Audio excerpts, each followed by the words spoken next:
কোরবানির ঈদ। ঘরে ঘরে কোরবানির ঈদের আনন্দ। সবার ঘরে কোরবানির গরু। কেউ কেউ হাট থেকে গরু কিনে নিয়ে যাচ্ছে যার যার বাড়িতে।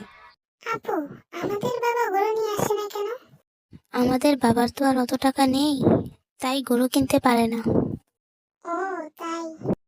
মন খারাপ করিস না, বাবার যখন অনেক টাকা হবে তখন বাবাও অনেক বড় একটা গরু নিয়ে আসবে। তিশা, চল এবার বাড়ি যাই, মা আবার চিন্তা করবে। হ্যাঁ আপু, চলো। মা, ও মা, মা, এই তোরা এতক্ষণ কই ছিলি?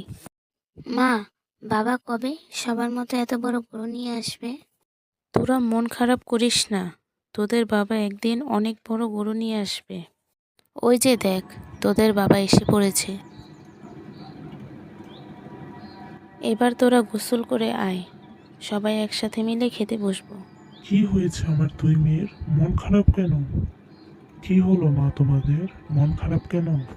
বাবা বাবা, তুমি কবে সবার মতো এত বড় গরু নিয়ে আসবে? মা, তোমরা মন খারাপ করো না, আমিও একদিন বড় একটা গরু নিয়ে আসবো।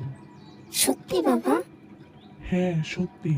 এবার যাও, তোমরা দুজন গোসল করে আসো, আমরা সবাই একসাথে খেতে বসবো।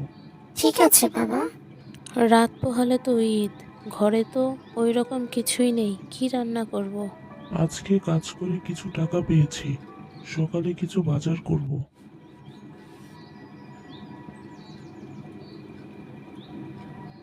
এই নাও, কিছু বাজার এনেছি, এখন রান্না করো।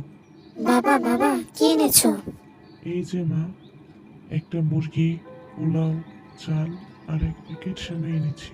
বাবা, গরুর মাংস আনোনি? না মা, আমার কাছে অত টাকা নেই, তাই আনতে পারিনি। যেদিন মহাজন বেশি টাকা দেবে ওই দিন গরুর মাংস কিনে নিয়ে আসবো। তোরা মন খারাপ করিস না।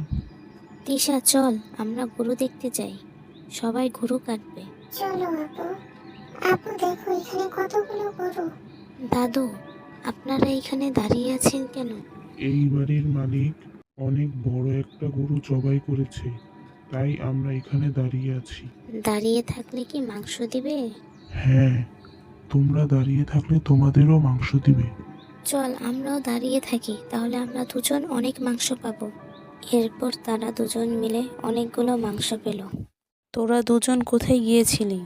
মা, আমরা না এক বড়লোকের বাড়ির সামনে গিয়েছিলাম, অনেক লোক দাঁড়িয়ে আছে, মাংস দিচ্ছে। আমরা দুজন দাঁড়িয়েছিলাম, আমাদেরও অনেকগুলো মাংস দিয়েছে। এরপর রান্না করে সবাই মিলে একসাথে খেলো।